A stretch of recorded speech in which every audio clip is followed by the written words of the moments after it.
Hello दोस्तों, नमस्कार। कैसे हैं आप सभी? उम्मीद करता हूं दोस्तों आप सभी स्वस्थ और मंगलमय होंगे।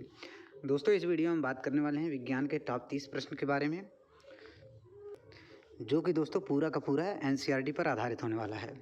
दोस्तों, देरी ना करते हुए चलिए क्वेश्चन को शुरू करते हैं। पहला क्वेश्चन है दोस्तों, किस भौतिक राशि का मात्रक वोल्ट बटे एम्पियर होता है? थोड़ा दोस्तों क्वेश्चन को घुमाकर पूछा गया है, किस भौतिक राशि का मात्रक वोल्ट बटे एम्पियर होता है। तो दोस्तों एक सूत्र होता है ओम के नियम पर, V बराबर I इंटू आर। V होता है दोस्तों विभवांतर, I होता है दोस्तों धारा, R होता है प्रतिरोध। तो वोल्ट बटे एम्पियर पूछा है, तो हो जाएगा दोस्तों R बराबर V बटे I का मात्रक होता है, मतलब धारा का मात्रक होता है एम्पियर, विभवांतर का मात्रक होता है वोल्ट। तो यहाँ से V बटे R किसका होता है दोस्तों? ये हो जाएगा दोस्तों प्रतिरोध का। ऑप्शन नंबर ए इसका सही आंसर हो जाएगा दोस्तों प्रतिरोध का। इसको दोस्तों फार्मूला के बेस में भी पूछता है कि वोल्ट बटे एम्पियर किसके लिए यूज होता है, तो हो जाएगा दोस्तों प्रतिरोध के लिए। प्रतिरोध का मात्रक क्या होता है दोस्तों? प्रतिरोध का मात्रक हो जाएगा दोस्तों ओम।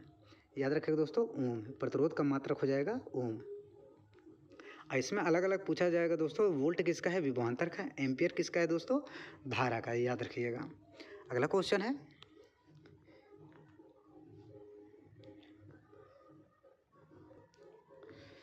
एक सेल के विस्फोट के बाद कई टुकड़े अलग अलग दिशाओं में उड़ जाते हैं। कोई सेल है दोस्तों, मान लीजिए उसमें विस्फोट होता है तो अलग अलग कई दिशाओं में उसके टुकड़े उड़ जाते हैं।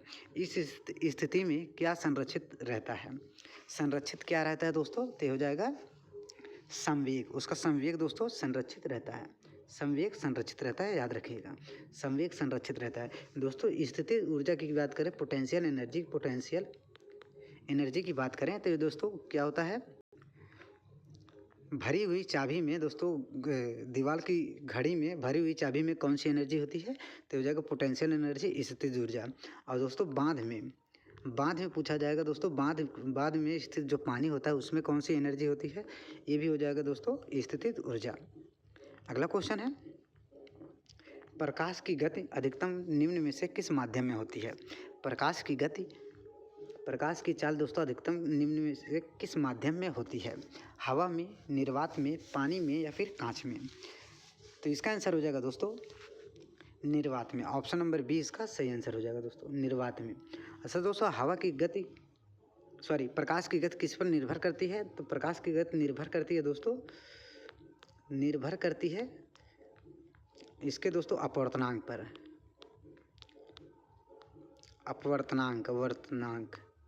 इसके अपवर्तनांक पर दोस्तों निर्भर करती है। दोस्तों जिसका अपवर्तनांक जितना ज़्यादा होगा उसमें प्रकाश की गति उतना ही कम होगा। अगला क्वेश्चन है, जब प्रकाश जल से होते हुए हवा में प्रवेश करता है तो बदल जाती है। जब कोई प्रकाश किरण है दोस्तों, जल से होते हुए हवा में प्रवेश करता है तो उसमें क्या बदल जाता है? आवृत्ति, तरंगदैर्ध्य, चाल या फिर रंग? तो इसमें से क्या बदल जाता है दोस्तों? तो ये हो जाएगा दोस्तों इसका चाल बदल जाता है। ऑप्शन नंबर सी इसका सही आंसर हो जाएगा। इसका स्पीड इसका दोस्तों चेंज हो जाता है, क्योंकि दोस्तों जल एक सघन माध्यम है, हवा एक विरल माध्यम है। जब कोई सघन माध्यम से विरल माध्यम में जाता है तो प्रकाश की चाल बढ़ जाती है। सघन से दोस्तों विरल में, जब सघन से विरल माध्यम में जाता है तो स्पीड जो होगा दोस्तों बढ़ जाएगा। अगर विरल से दोस्तों सघन में जाएगा तो स्पीड घट जाएगा, क्योंकि अपवर्तनांक बढ़ जाता है। अगला क्वेश्चन है, प्रिज्म द्वारा इनमें से किस रंग की प्रकाश किरण का विचलन अधिकतम होगा? प्रिज्म द्वारा इनमें से किस रंग की प्रकाश किरण का विचलन सबसे अधिक होगा? लाल, हरे, पीले या फिर बैंगनी? आसान क्वेश्चन है दोस्तों, इसका आंसर हो जाएगा बैंगनी। ऑप्शन नंबर 5 डी इसका सही हो जाएगा दोस्तों, बैंगनी। ऑप्शन नंबर डी इसका सही हो जाएगा। आगे दोस्तों इसको पूरा डिटेल में समझेंगे। अगला क्वेश्चन है, प्रत्येक 90 नहीं होगा दोस्तों, प्रत्येक 9 ओम के 3 प्रतिरोध समांतर क्रम में संयोजित हैं, उसका तुल्य प्रतिरोध क्या होगा? यहाँ पर दोस्तों 9 ओम होगा या फिर 3 ओम होगा, ये 2 नहीं होगा। 9 ओम होगा, 3 ओम होगा। तो इसको दोस्तों देख लीजिएगा, मान लीजिए समांतर क्रम में है तो 1/r बराबर 1/r1 plus 1/r2 plus 1/r3। तीनों दोस्तों 9 ओम का है, तो इसमें दोस्तों 1/9 प्लस 1/9 प्लस 1/9 ऐसा कुछ हो जाएगा। तो इसका 9 एलसीएम हो जाएगा, तो यहाँ पर हो जाएगा 1 + 1 + 1 3। 3 से 3 कट जाएगा दोस्तों, तो आर बराबर हो जाएगा दोस्तों 3 ओम। ऑप्शन नंबर 20 का सही हो जाएगा। ऑप्शन नंबर बी में 32 ओम नहीं है दोस्तों, 3 ओम है। अगला क्वेश्चन है, निम्नलिखित में से अलेक्जेंडर ग्राहम बेल द्वारा किसका आविष्कार किया गया था? निम्नलिखित में से अलेक्जेंडर ग्राहम बेल द्वारा किसका आविष्कार किया गया था? आसान क्वेश्चन है दोस्तों, ये हो जाएगा टेलीफोन का। ऑप्शन नंबर ए इसका सही आंसर हो जाएगा, टेलीफोन का। अगला क्वेश्चन है, निम्नलिखित में से शरीर विज्ञान या चिकित्सा की कौन सी शाखा है जो पुरुषों के विशिष्ट रोगों एवं स्थितियों से संबंधित है? विज्ञान की कौन शाखा है दोस्तों जो विशिष्ट रोगों और बीमार स्थितियों को संबंधित है? तो इसका आंसर हो जाएगा दोस्तों एंड्रोलॉजी। ऑप्शन नंबर ए इसका सही आंसर हो जाएगा, एंड्रोलॉजी। ऑप्शन नंबर ए इसका सही आंसर हो जाएगा। अगला क्वेश्चन है, मानव नरों में मौजूद लिंग गुणसूत्र XY है, इनके बीच क्या अंतर है? इनके बीच क्या अंतर है? XY के बीच में क्या अंतर होता है दोस्तों? इनके आकार से रिलेटेड पूछा गया दोस्तों, आकार से रिलेटेड पूछा गया है। तो इसका आंसर हो जाएगा दोस्तों, X का गुणसूत्र बड़ा होता है जबकि Y का गुणसूत्र छोटा होता है। ऑप्शन नंबर 20 का सही आंसर हो जाएगा। X का गुणसूत्र बड़ा होता है जबकि Y का गुणसूत्र छोटा होता है, याद रखिएगा। और दोस्तों, मनुष्य में लिंग का निर्धारण किस पर निर्भर करता है, मेल या फिर फीमेल पर? तो इसका आंसर हो जाएगा दोस्तों मेल पर। मेल के गुणसूत्र पर निर्भर होता है लिंग का निर्धारण होता है मेल के गुणसूत्र से। एक फीमेल में जो पाया जाता है दोस्तों, फीमेल में गुणसूत्र होता है 44 प्लस XX, और मेल में जो होता है दोस्तों 44 प्लस XY, 44 प्लस XY, याद रखिएगा। अगर X गुणसूत्र मेल से जाता है तो बनता है दोस्तों लेडीज़ का निर्माण होता है, लड़की का निर्माण होता है। अगर Y गुणसूत्र मेल से जाता है तो दोस्तों लड़के का निर्माण होता है। अगला क्वेश्चन है, भोजन नली की दीवारों के संकुचन और प्रसरण को कौन सी गति कहा जाता है? भोजन नली की दीवारों के संकुचन और प्रसरण मतलब संकुचन, सिकुड़न और फैलाव को कौन सी गति उसको कहा जाता है? उस गति को क्या कहते हैं दोस्तों? तो हो जाएगा क्रमाकुंचन। ऑप्शन नंबर ए इसका सही आंसर हो जाएगा, क्रमाकुंचन गति उसको कहा जाता है, क्रमाकुंचन गति कहा जाता है। अगला क्वेश्चन है, गुर्दे की नलिका की प्रत में मौजूद होती है, गुर्दे की नलिका की प्रत में मौजूद होती है कौन सा दोस्तों ऊतक मौजूद? इसमें ऊतक से रिलेटेड क्वेश्चन पूछा गया है, कौन सा ऊतक मौजूद होता है गुर्दे की नलिका में? तो आसान क्वेश्चन है दोस्तों, क्यूबॉइडल एपिथेलियल ऊतक, क्यूबॉइडल एपिथेलियल ऊतक पाया जाता है दोस्तों गुर्दे की नलिका में, क्यूबॉइडल एपिथेलियल ऊतक। बहुत आसान क्वेश्चन है, बहुत ही इंपॉर्टेंट क्वेश्चन है। अगला क्वेश्चन है,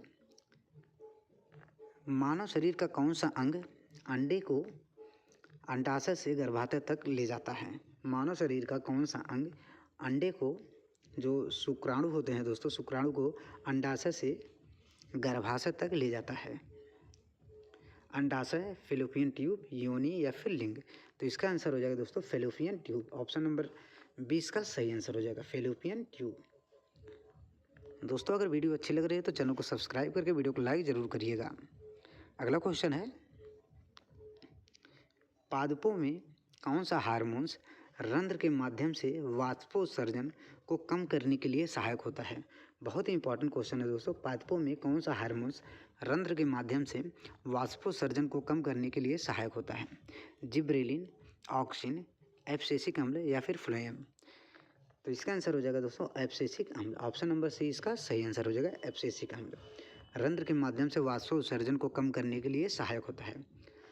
दोस्तों, फ्लोएम का क्या काम होता है? तो भोजन का संवहन करना, पादपों में भोजन का संवहन करना, भोजन का संवहन करना। ये दोस्तों भोजन का संवहन करता है दोस्तों दोनों दिशाओं में, ऊपर भी और दोस्तों नीचे भी, याद रखिएगा।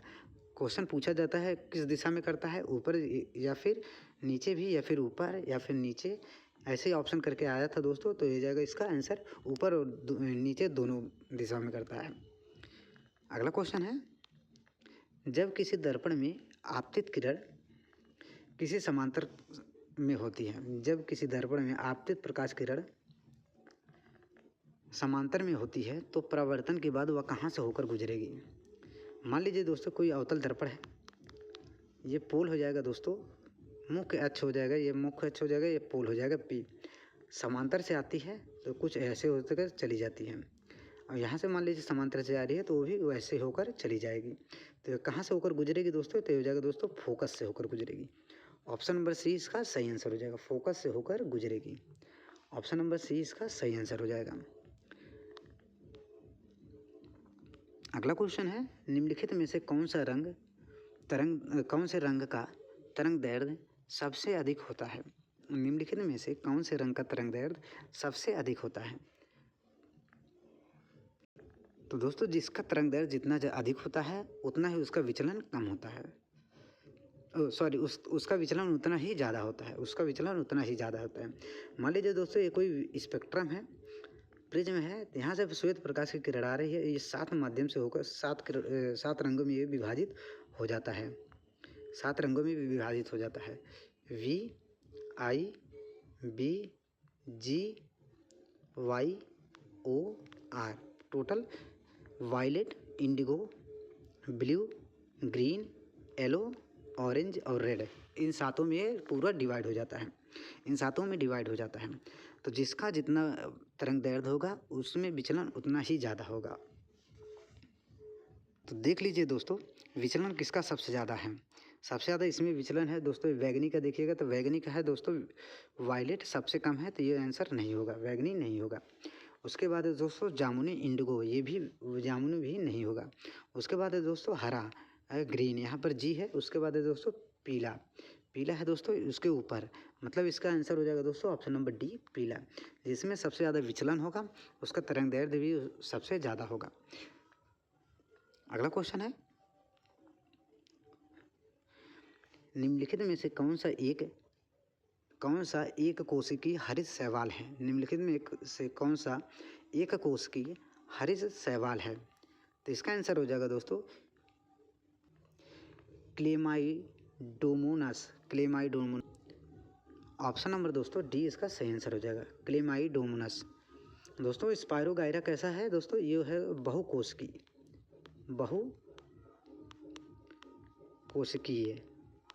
बहुकोशिकीय जीव है स्पायरोगायरा, याद रखिएगा।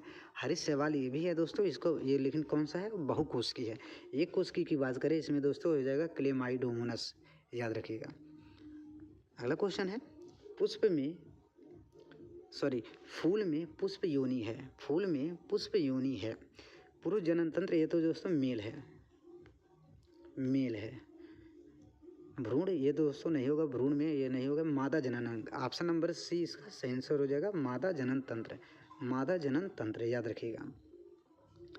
अगला क्वेश्चन है, पसीने वाली ग्रंथियां मानव शरीर के किस अंग में होती हैं। पसीने वाली ग्रंथियां मानव शरीर के किस अंग में होती हैं। तो इसका आंसर हो जाएगा option number option number D त्वचा में, ऑप्शन नंबर डी त्वचा में, याद रखिएगा, ऑप्शन नंबर डी त्वचा में। अगला क्वेश्चन है दोस्तों, निम्नलिखित में से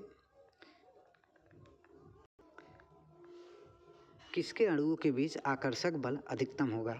आसान क्वेश्चन है दोस्तों, ये हो जाएगा दोस्तों ऑप्शन नंबर डी ठोस में, और दोस्तों ठोस में दोस्तों ध्वनि की चाल सबसे अधिक होती है, ठोस में ही ध्वनि की चाल सबसे अधिक होती है, ये भी याद रखिएगा। अगला क्वेश्चन है, पानी के 5 अणुओं का द्रव्यमान क्या है, मतलब कितना होता है।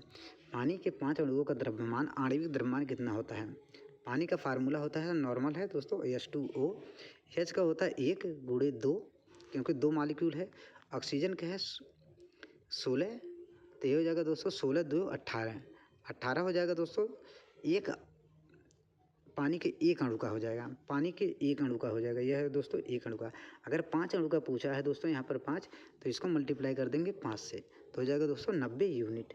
ऑप्शन नंबर 20 का सही आंसर हो जाएगा 90 यूनिट। तो दोस्तों बस आज के लिए इतना ही। उम्मीद करता हूँ दोस्तों वीडियो पसंद आया हो। वीडियो पसंद आया तो दोस्तों वीडियो को लाइक कीजिएगा, चैनल को सब्सक्राइब भी कीजिएगा। मिलते हैं एक और नई वीडियो के साथ, तब तक के लिए धन्यवाद।